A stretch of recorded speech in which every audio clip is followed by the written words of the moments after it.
Hear me? Yes, we can, Dominic. Yes. Good evening. No, I say good evening because in South France it's 9 o'clock and 30. So hi Tanya and hi Mike. Hello. And first of all, happy birthday with a little bit late. I'm a little bit late. Sorry, my English is not perfect. I will try to help myself. I'm a little bit intimidated to talk to you because I'm a big Bond fan, you know. And first of all, thank you for that. Oh, you're welcome. Yes, 1 year before I ordered that 1 year before, something like that. So I have to say I'm quite intimidated talking to you. I'm a James Bond fan, and often overlooked A View to a Kill is one of my favorites, you know. And it's the same thing for the character of Stacey Sutton. I am a number one advocate. In addition to being incredibly beautiful, and you still are, I find her endearing, courageous, strong, and it's thanks to her that Bond can kill Zorin in the end of the movie, you know, because she jumped on Zorin and it make the ship crash on the bridge, you know. So for me, she everything in the movie. So I have one question for you first. Do you think that in your time the Bond girls were still just stooges in interesting roles, and that the situation has changed recently for them, or do you think that they have always been strong female roles in the saga? Well, in the old days of Bond, they weren't nearly as, they were more of an appendage, you know, a pretty face, and but they always, they had played good characters. They wrote good characters for the women. But now I think the women's parts are getting much more physical, and they're, you know, and that's really good. It makes them more, it just, to me, makes it more real and more feminist, and I like that.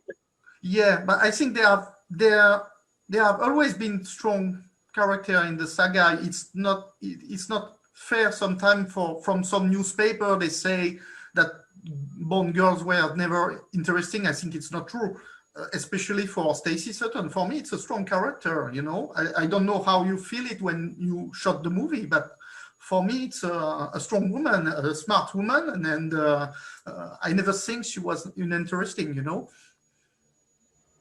Yeah, I think I know what you just said. You think the characters are interesting, right, Mike? Yeah, I think it's a legend to say that Bond girls before were not. Maybe they are more interesting now, but they have always been, you know. Yeah, I think they've always been interesting. And they're more aggressive. And I have a second thing to tell you. 1 month before, there was a birthday party for the 35 years old of the movie, you know, in the Chantilly Castle. And I was there, you know. So first they made an event, they made the visit of the castle. And on the evening, they made a projection of the movie in the park of the castle, you know. And it was amazing. There were 500 persons in the park to see that movie, that 35 years old movie. And it was amazing to see back that movie in such condition, you know, in the old fashioned way, you know. Oh, yeah. I bet that was fun. Yeah, that was fun. And to see you on the big screen, it was amazing, you know. Yeah, right. It's a world of difference. To me, the Bond movie should be watched on the big screen.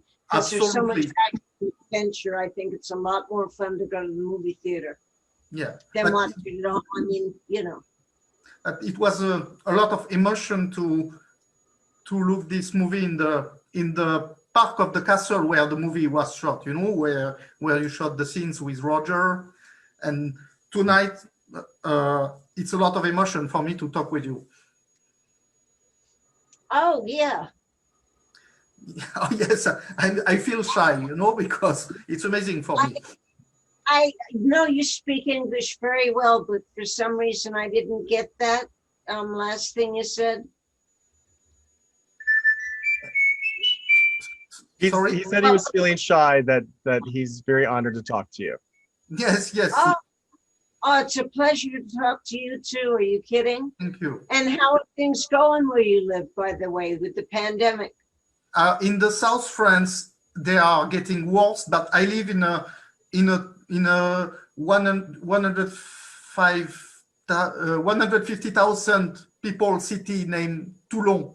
It's a harbor city. It's not a big city, so we have to wear the mask outside, but the restaurants and bar are still open, you know. So They are. yeah, it's okay for us. It's okay. What is hard for me is I cannot travel. I'm someone love to travel, and now I cannot travel anymore. But the I more know. important it is to save people, you know. Absolutely. Our know- restaurants still aren't open, most of them. Most of them aren't open. And if they do, they open them on the sidewalk. Yeah, More like France, they're actually on the sidewalk because they don't Yeah. want people inside the space. But there's a few open in New York with 25% capacity. But to tell you the truth, I wouldn't go. I'm that paranoid. I don't want to take a chance for a Yeah. meal out. No way. I'd Yeah. rather, order in something than go out. yeah. There are some priorities, you know. There are some important things to do, but it's okay. In Toulon, we're not so bad. Yep. Yeah, it's okay. But I hope, just like everyone, there will be a vaccine and that the world will be better, you know. I hope You so. know, and I'm a male nurse. I work in psychiatry, so I had to meet some people who had the virus. So I took some risks sometimes, you know, and for me, it's not comfortable for me and my family, you know. No, that must be scary. So you Yeah. had to go to work? During 3 months, I have to live in another place than my wife and my daughter, you know, for not, they were scared to get the virus, you know, so we made this choice, you know. Sure. I bet we call them first responders, people like you. It's Yeah. a great service that you do, and we're all really grateful because we need you guys. Yeah. And but you just got to keep on your mask and your shield and hope for the best, right? But to be honest, I don't work in ICU, you know, I work in psychiatry, but anyway, we have an important role because our patients, they are more, they are not strong, they're more scared than other people about the virus, you know, so they need us to comfort them. Sure. No, I can imagine. And I think there's a lot of people out there who are very depressed about it, and other people who are just anxious about it. And everybody's going through, this is so new. This has never happened in my life anyway. And so everyone's getting used to it, trying to, but it's very alienated. You can't see your friends. You can't go out and have a bite with them. We're just stuck in our houses, and that's the way it is for the while. So Yeah. I can imagine that a lot of people come to you for help. But And tonight for me to talk with you was a solace, you know, made me feel good, you know. Oh, great. Yeah, Great and to talk to you. I hope I will have that occasion again on Zoom. Great, absolutely. Come back anytime. Thank Nice to you. meet you, Dominic. That's all what I had to say tonight. Bye-bye, Mike, and bye-bye, Tania. Bye-bye. Thank you. Bye. De retour dans Live and Let Live, comme vous pouvez le remarquer, avec ce soir une émission avec plusieurs invités. Donc nous essayons un nouveau format plus resserré pour cette troisième partie avec moins de liveurs. Nous saluons nos liveurs qui ont été brillants comme d'habitude lors de notre première partie avec le débat sur la bande mania et puis notre deuxième partie avec nos podcasteurs. Grégory, bonsoir. Merci, Bonsoir. Bonsoir. merci d'avoir accepté notre invitation. Donc, tu es un ami de Dominique, hein, on va rien cacher à nos auditeurs. Grégory, De longue date. de longue date, eh ben, on pourra le remarquer au courant de cette interview. Grégory, il faut le dire, c'est un prénom très apprécié sur notre page. J'en profite pour saluer notre membre Grégory Pouillard. Salut Grégory. Alors, Grégory. Comment Dominique? J'ai dit salut Grégory aussi. Ah, mais tu as raison, il faut saluer Grégory Pouillard, bien sûr, bien sûr. Alors, Grégory, tu as la particularité de ne pas être un fan de Bond, ni un spécialiste, mais tu aimes tout de même bien l'agent 007. Alors, comment en es-tu arrivé à regarder James Bond et à l'apprécier? Alors, c'est tout récent finalement, parce que c'est parti de quelque chose d'assez surprenant, on va dire. En fait, comme je connais Dominique depuis très longtemps, il m'a envoyé une vidéo de la Busine, de la présentation qu'il avait fait quand vous êtes allé à la Busine, enfin du moins ceux qui étaient. Et du coup, j'ai trouvé ça sympa et je me suis dit, tiens, ça a l'air d'être un bon groupe. Et j'ai commencé à regarder les lives.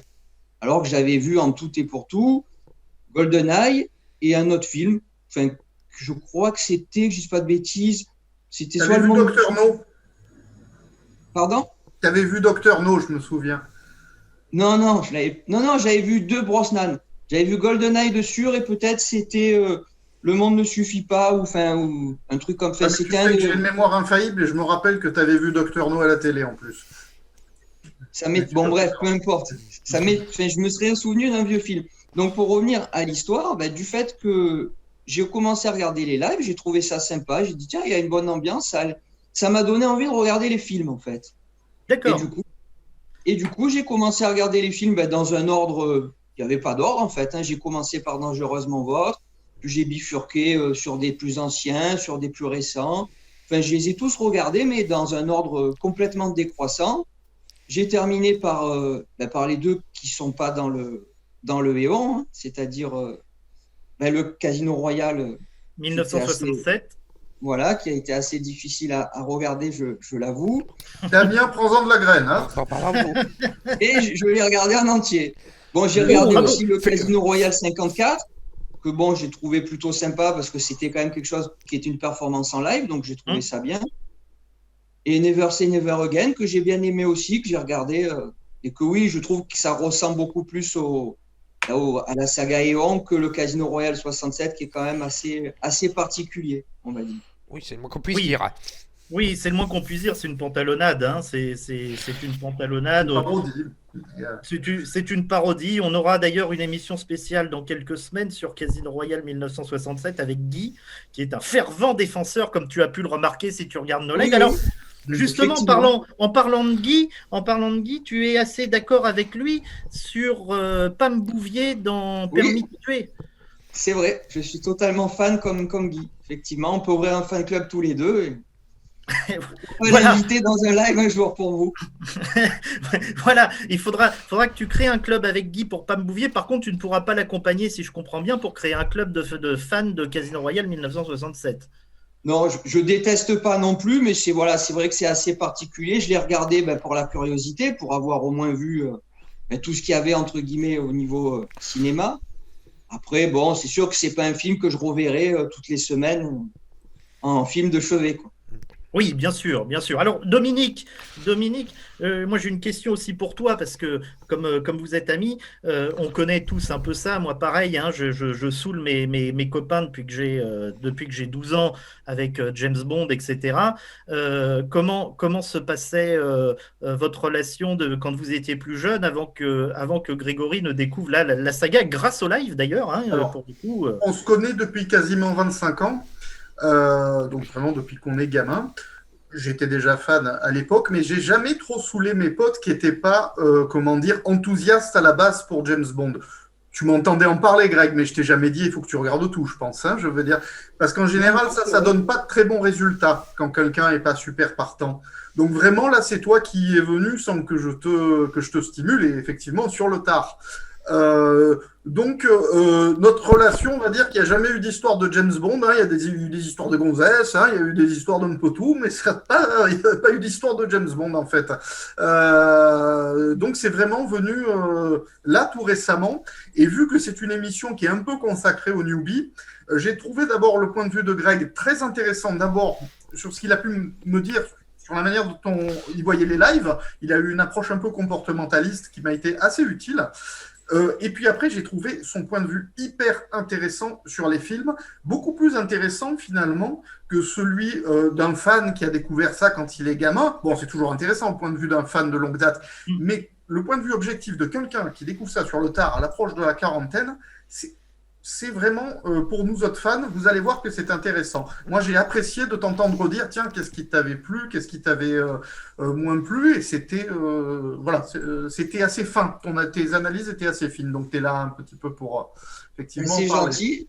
Juste pour rebondir sur la question que tu as posée, Mathieu, en fait, effectivement, nous, quand on s'est connus, il se trouve que le premier film qui est sorti, c'était GoldenEye. Effectivement, comme on était amis, on est allé le voir ensemble. Ça, j'en suis certain. Ça, je m'en souviens bien. Non, c'est Demain ne meurt jamais qu'on est allé voir ensemble. Non. GoldenEye, je l'ai vu, c'est sûr. Je ne l'aurais pas vu avec Oui, quelqu'un non, mais d'autre. tu l'as sûrement vu, mais c'était pas avec moi, c'était avec Seb. Mais moi et toi, on est allé voir Demain ne meurt jamais. Bref, Ça, c'est sûr. j'ai vu GoldenEye dessus. Et il se trouve que manque de peau pour moi, je suis tombé au mauvais moment par rapport à ce qui a pu me plaire de la saga, c'est que j'ai pas du tout adhéré avec GoldenEye et surtout avec Brosnan. J'ai rien contre l'homme, hein, mais par rapport au personnage, ça m'a pas accroché. Et il se trouve que quand j'ai revu toute la saga, les films que j'apprécie le moins, c'est ceux-là en fait. Donc au moment où j'aurais pu m'intéresser, puisque c'est là que je connaissais quelqu'un de fan, Dominique, il s'est trouvé que les films que j'ai vus, les deux d'affilée, ils m'ont pas. Tu as dit que c'était lequel, le second, Dominique, que j'avais vu? Demain ne meurt jamais, c'est le suivant. Ouais, c'est sûr. Oui, comme ça fait partie des films que j'apprécie pas forcément, oui, c'est plausible que c'est celui-là. Ouais. C'est intéressant d'entendre ça parce que beaucoup de fans de ma génération, donc maintenant les trentenaires, sont devenus fans parce qu'ils ont vu un Brosnan, notamment mon cas personnel, comme je le dis et je le répète à chaque fois, c'était justement en 97 avec Demain ne meurt jamais. Maintenant que je les connais par cœur, parce que je les connais par cœur et je les ai vus au moins 50 fois chacun, effectivement, avec le recul, j'ai du mal à revoir les Brosnan. J'ai du mal, que ce soit les quatre, hein, d'ailleurs. Hein, même Demain ne meurt jamais, j'essaye d'en garder un souvenir fantasmé. Mais les trois autres, j'ai plus de mal, même si ça a été une période que j'ai adorée. Et c'est bien d'entendre que toi, ton premier James Bond que tu as vu au cinéma, c'est donc avec Pierce Brosnan, et que du coup, tu n'as pas du tout accroché. Alors, en revoyant les films, là, justement, sur quelle période accroches-tu le plus? Sur quel acteur? Et qu'est-ce que du coup, tu as découvert dans James Bond en positif? Après, on fera les points négatifs.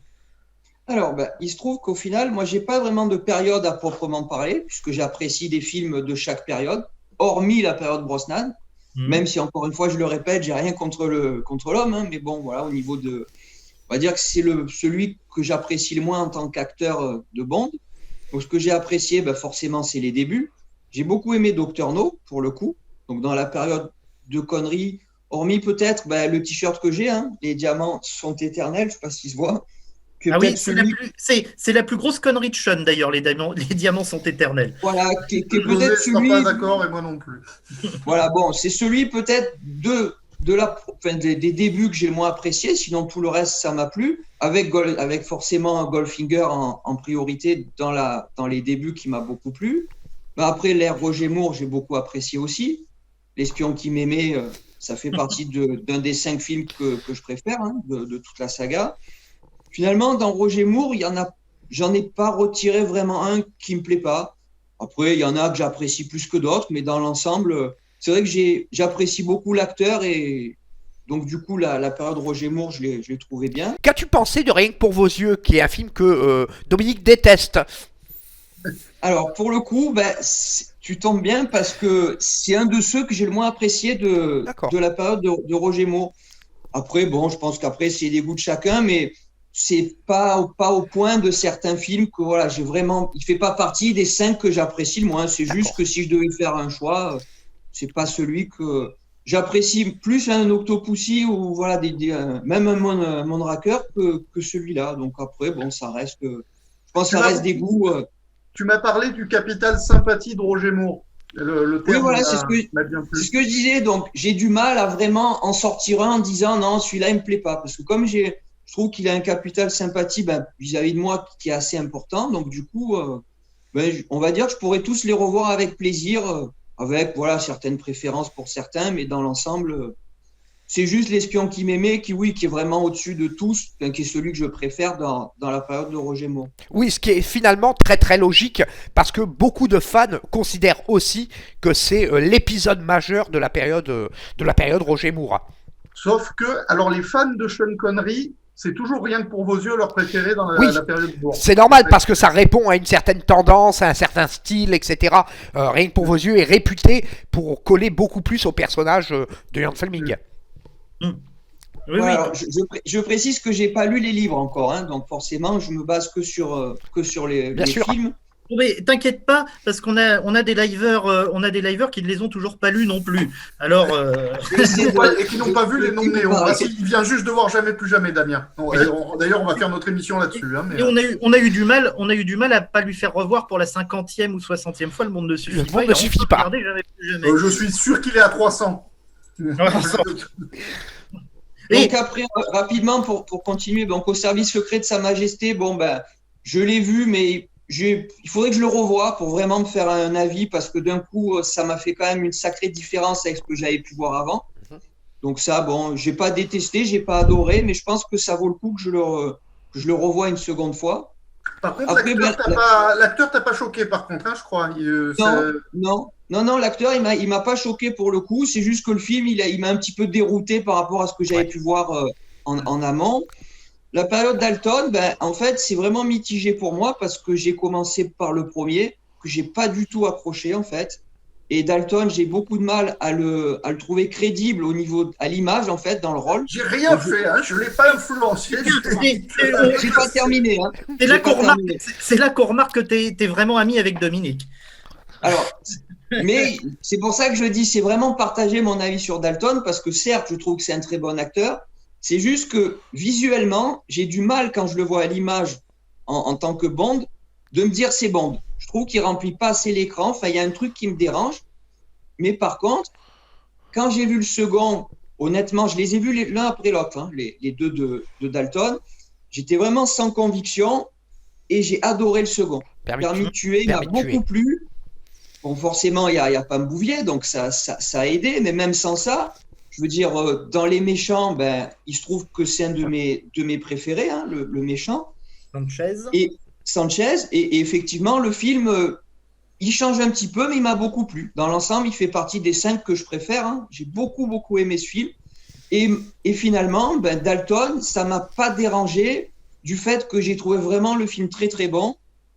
Donc, du coup, ça a compensé le fait que j'étais pas forcément fan du bonhomme en tant que crédibilité au niveau du rôle par rapport à ce qu'il dégageait à l'écran en termes de charisme, en termes de... Après, je pense que c'est un feeling, hein. À l'inverse de Brosnan, qui me gêne beaucoup moins à l'écran, je trouve qu'il y a beaucoup plus, même sur une affiche, je le trouve beaucoup plus crédible dans le rôle. Mais après, dans les films, j'ai pas adhéré forcément. Donc, pour passer à la suite, les Brosnan, on va dire qu'il y en a. Bon, le GoldenEye, bon voilà, j'avais pas trop. On va dire que celui qui m'a pas trop déplu, c'est celui avec Elliot Carver, que j'ai trouvé. Voilà, que j'ai trouvé dans l'ensemble correct, même si j'ai été déçu sur la fin. Alors, je l'ai vu pendant l'été, hein, je me souviens plus exactement la fin, mais je sais que ça m'avait déçu. Les 20 ou les 30 dernières minutes, je sais plus exactement, mais j'avais trouvé que ça commençait très bien, et puis je m'attendais à mieux sur la fin, alors que certains autres, ça avait été l'inverse. J'avais un peu plus de mal au départ, et après, à la fin, ça m'avait beaucoup plus plu. Et donc, pour finir sur les Craig, les Craig, deux de mes préférés, forcément Casino Royale et Skyfall, hein, qui sont vraiment très très bien. Et puis un dont on parlera plus tard, puisqu'il fait partie de ceux que j'aime le moins. Je pense que tout le monde devine de quel je parle, sauf Dominique, forcément. Quantum of Solace. Voilà. Et puis après, le Skyfall, forcément déçu par rapport, pas le Skyfall, pardon, le Spectre, forcément déçu parce que c'est celui que j'ai vu en dernier et que j'avais vu le Skyfall juste avant. Donc pour le coup, c'est vrai que je m'attendais à quelque chose de un petit peu mieux, mais je le considère pas vraiment comme un des 5 que j'aime le moins parce que il y a quand même pas mal d'ingrédients qui font que maintenant, à l'ère dans laquelle on a des belles images, on a plein de choses qu'on pouvait pas avoir avant, donc qui compensent. Voilà, mais je pense qu'il y avait une attente qui était forte par rapport à ce qu'il y avait eu avant. Bon, pour les fans sûrement, et moi du fait que j'avais vu Skyfall avant, forcément que ça a joué. Et l'acteur, on peut remarquer, après je te laisse la parole Dominique, on peut remarquer ce que tu dis est juste. On peut remarquer que dans la saga James Bond, quand un numéro comme Casino Royale ou Skyfall ou L'espion qui m'aimait, qui sont des films qui, on va dire, frôlent le chef-d'œuvre bondien. Je vais me mettre en dehors, je vais dire, ce sont des bons films avant d'être des bons James Bond. Des films dans la saga qui marquent comme ça, généralement le suivant, et on veut en faire trop, on veut en faire plus, et généralement on est déçu. Il y a le cas de Moonraker, même si c'est un film qui se tient, on l'a dit dans l'émission de la semaine dernière, c'est un film qui se tient, ils ont voulu en faire trop après L'espion qui m'aimait. C'est un peu le même cas que Spectre après Skyfall, Casino Royale, chef-d'œuvre bondien, Casino Royale, et par la suite on a Quantum of Solace qui, on en reviendra parce que tu veux parler de Quantum of Solace, on en reviendra parce que Quantum of Solace, il faut aussi voir le fait déjà qu'il y a que 2 ans entre les 2 films, et qu'en plus de ça, il y a eu la grève des scénaristes, que Craig a dû mettre la main à la pâte avec Foster et qu'ils étaient obligés de réécrire le scénario pendant le tournage. Voilà, c'était le petit point que je voulais faire. Dominique. Oui, du coup, tu parlais de la période Craig, mais tu n'as pas parlé de l'acteur en lui-même. Qu'est-ce que tu as pensé de Craig en lui-même, quoi? Moi, j'aime beaucoup Craig. Hein. C'est vrai que je trouve que à l'écran, je le trouve vraiment crédible. Et vraiment, oui, ça fait partie. Alors, j'ai pas d'acteur préféré, parce que j'apprécie, on va dire, tous différemment. Il y a que, comme je l'ai déjà dit, je vais pas le répéter, Brosnan, que j'ai un peu plus de mal. Dalton, finalement, comme il y a un de ses films qui fait partie de mes préférés, je peux pas dire que je l'aime pas. C'est juste que je pense que c'est un feeling qu'à l'image, par rapport aux autres, je trouve que c'est celui qui, sur une affiche, par exemple, qui va le plus me gêner. En fait, voilà, je pense que c'est personnel.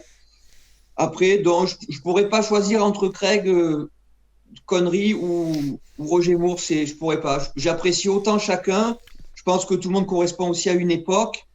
Mais après, en choisir un dans les 3, c'est assez difficile parce que mes films préférés, il y a de chaque. Donc, Et en voyant toute la saga, est-ce que tu as compris que des tarés comme nous puissent regarder 50 fois les mêmes films? Est-ce que, même si je suppose que tu n'en es pas là et que tu t'es pas dit je vais les voir 50 fois, est-ce que ça fait moins d'un an que je suis dessus. Comment? Non, je pense, moi, ça fait, voilà, je les ai vus pendant l'été 1, j'ai vu tous les films en juillet-août, quasiment, donc ça a été assez rapide.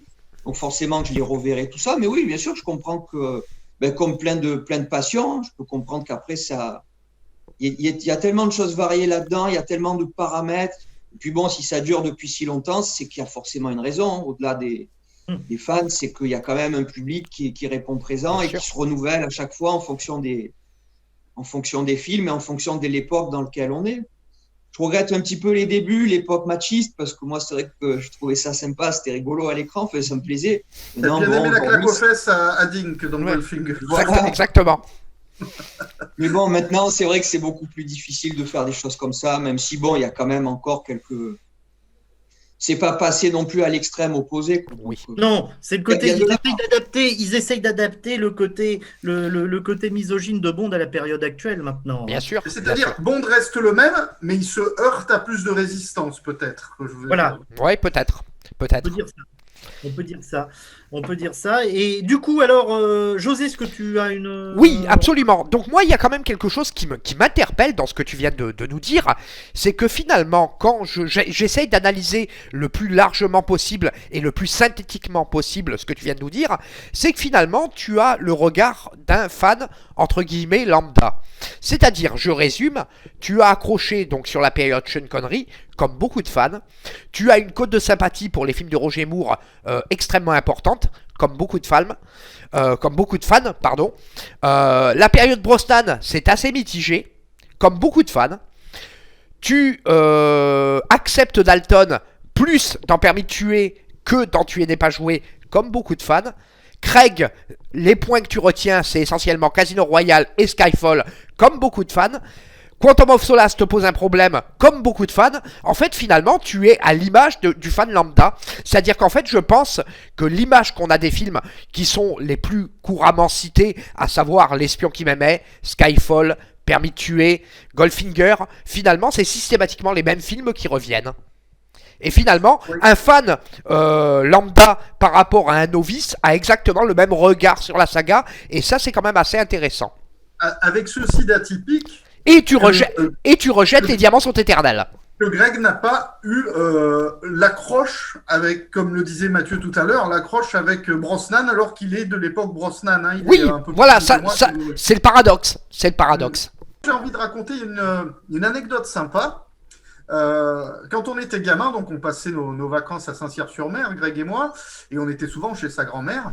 Et donc, on passait souvent par le garage de sa grand-mère. Et il y avait un tableau, parce que le grand-père de Greg était un très, très bon peintre. Et il y avait un tableau qui ne pouvait que m'interpeller en tant que fan. Et, Greg, je veux bien que tu nous le montres, parce que je sais que quand ton grand-père nous a quittés, tu as récupéré le tableau. Et, justement, pour l'anecdote, c'est assez rigolo, parce qu'en fait, moi, je ne savais pas qui c'était, hein, honnêtement, puisque je n'avais pas vu le film. Et quand mon grand-père il est parti, c'est vrai que j'aimais bien ce portrait, en fait, et je l'ai récupéré, mais sans savoir forcément qui c'était, la signification que ça pouvait avoir et tout ça. Et effectivement, maintenant que j'ai vu tous les films, je vais le montrer. Ça a beaucoup plus de sens. Ah oui. Je sais pas si on le voit bien. Oui. Hop. Ah oui. Très Et bien. ce qui restera un mystère, par contre, c'est malheureusement, il n'est plus là pour nous le dire, c'est le choix de ton grand-père. Pourquoi il a fait un portrait de Kurt Jürgens, finalement? D'après les informations que j'ai eues, c'est un pur hasard. Il est tombé sur une photo, il était dans sa période portrait, et donc il a dit, tiens, la photo m'inspire. C'est pareil, ça restera un mystère. Pourquoi moi, de tout ce qu'il avait peint, c'est le seul truc que j'ai récupéré, alors que je ne savais même pas qui c'était.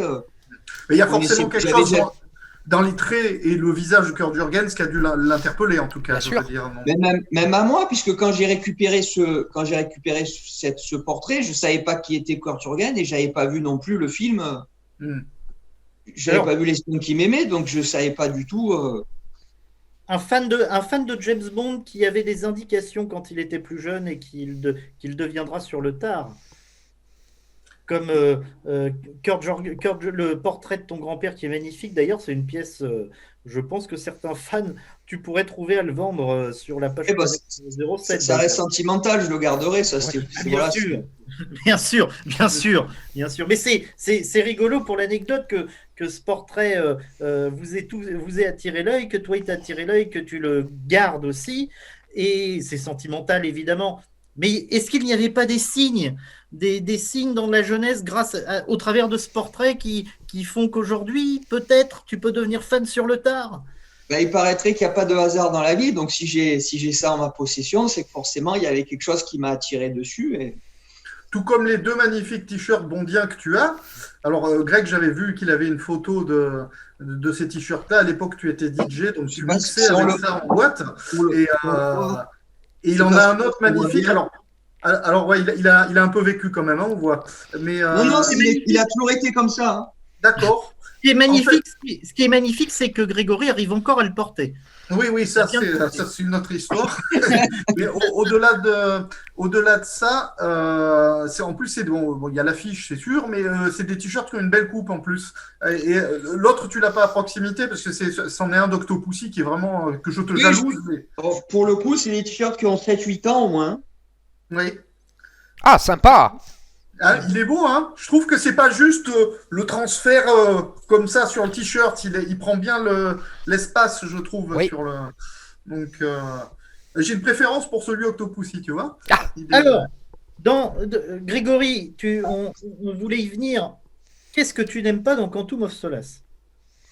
En fait, ce que j'aime pas, déjà, c'est que je l'ai vu après Casino Royale, donc forcément, je m'attendais à quelque chose de différent. En fait, ce qui m'a gêné dans Quantum, c'est que j'ai trouvé que ça ressemblait trop à un film d'action classique. Il m'a manqué certains ingrédients que j'avais pu voir sur d'autres films.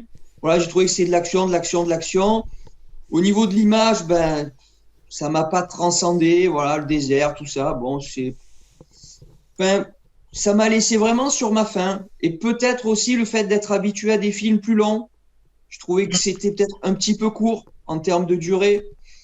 Et que d'habitude, il y a du fait d'avoir 20-30 minutes, des fois voire plus de films en plus, ça permet de créer plus de choses, d'amener plus d'histoires, plus de peaufinage, de précision dans certains détails. Alors que là, j'ai su après effectivement qu'il y a eu la grève des scénaristes, tout ça, qu'il y a eu pas mal de soucis. Ça m'a donné un sentiment un petit peu bâclé, un peu trop ressemblant à des films d'action qu'on peut voir dans la période, dans cette période-là. Et en fait, voilà, c'est ça qui m'a un petit peu déçu. Et bon, comme forcément des films qu'on apprécie plus que d'autres, c'est vrai que celui-là, il fait partie des 5 que j'apprécie le moins, avec 2 de Brosnan forcément. Alors, quels sont les 5 que tu apprécies le moins du coup? On va dire qu'il n'y en a même pas 5. Je pense qu'il y a... Non, en fait, j'ai dit une bêtise. Sauf si je mets Casino Royale 67, mais c'est vrai que ça serait pas très honnête de le mettre parce que bon.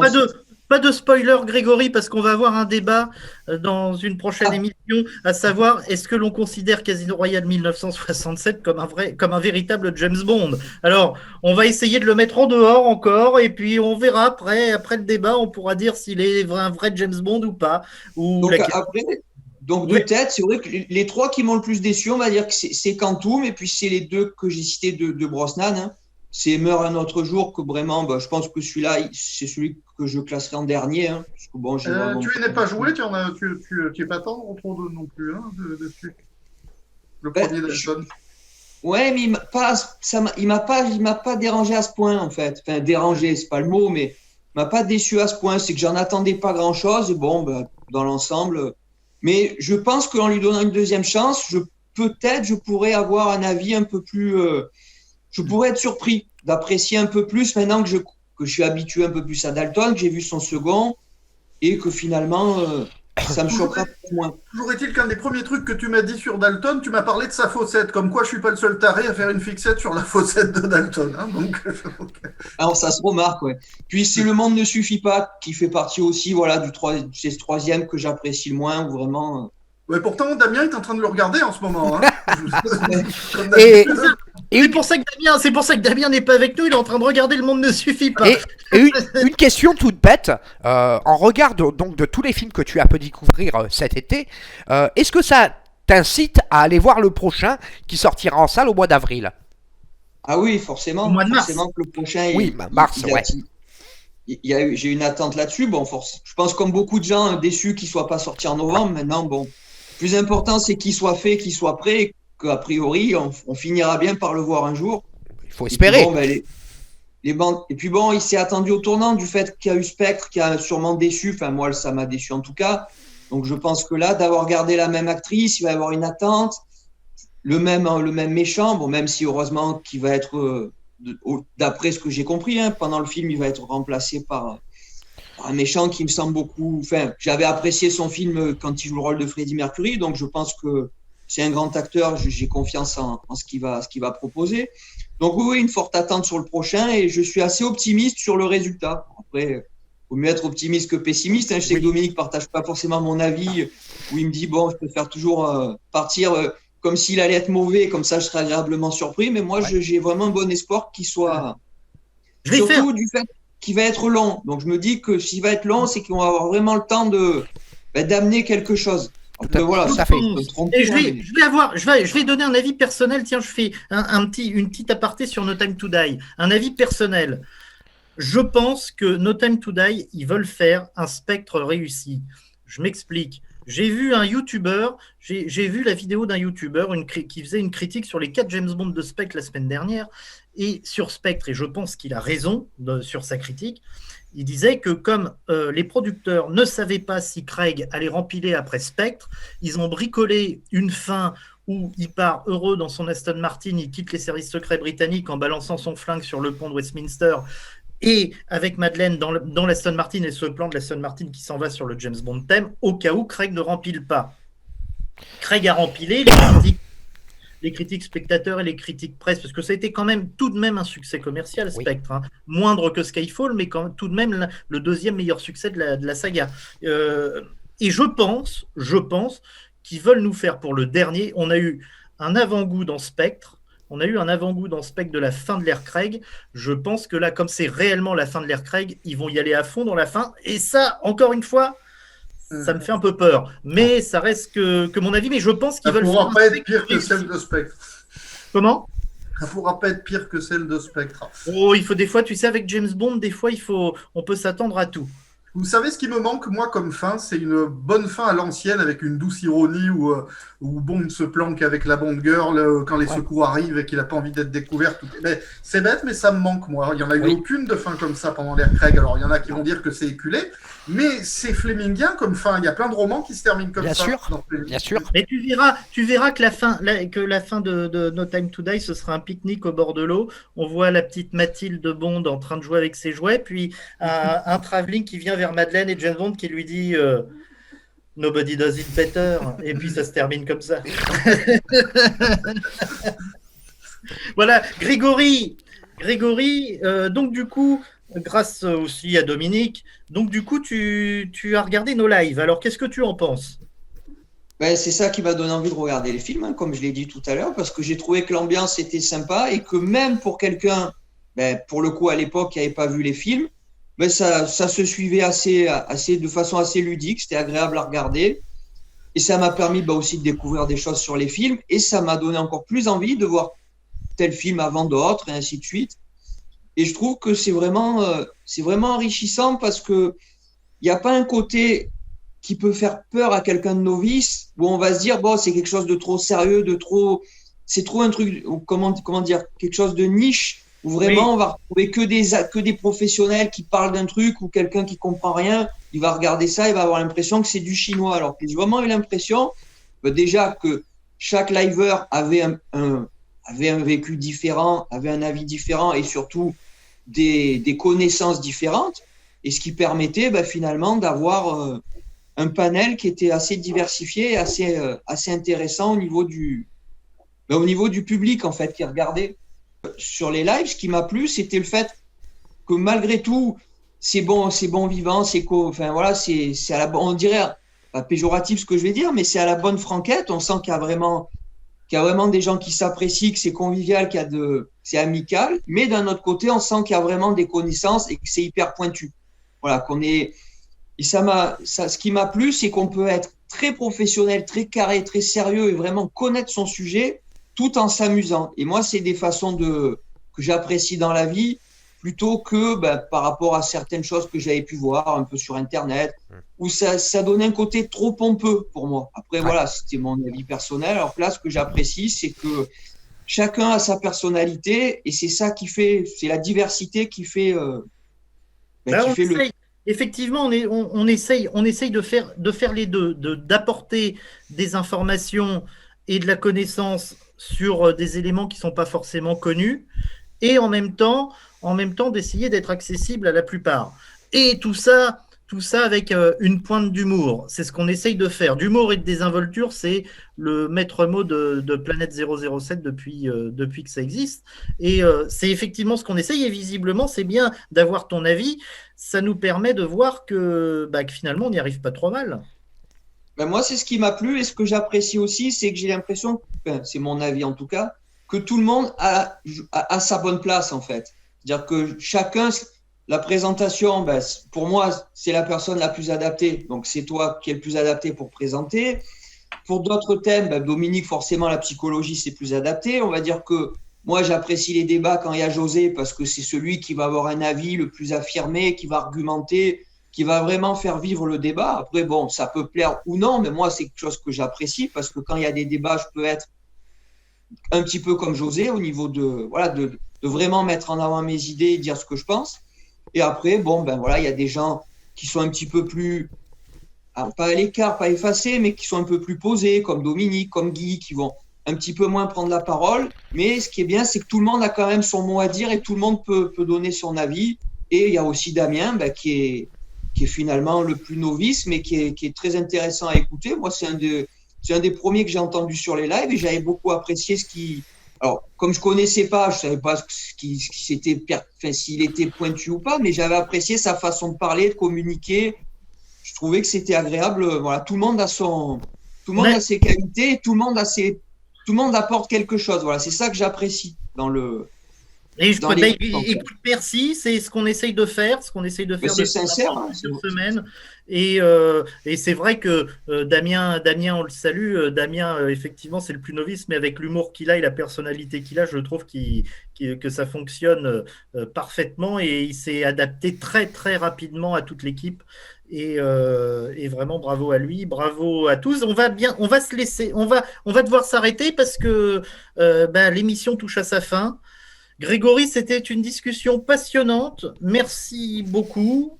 Merci à vous de m'avoir reçu. Ça a été un plaisir. Et comme quoi découvrir, se donner l'envie de regarder les James Bond grâce à Live and Let Live. Tu en es l'exemple parfait. Et regardez, Grégory a presque découvert James Bond avec Live and Let Live. Et puis aujourd'hui, il est notre invité. C'est peut-être aussi à vous bientôt de passer Comme quoi, tout est possible. Hein. Et voilà, comme quoi tout est possible, t'en es la preuve vivante. Moi, je vous souhaite une bonne soirée. Merci pour cette émission. Et puis, je vous dis à la semaine prochaine. Et la semaine prochaine, nous recevrons Irka Boshenko. Et je vous dis bonne soirée. Allez, salut. Ciao.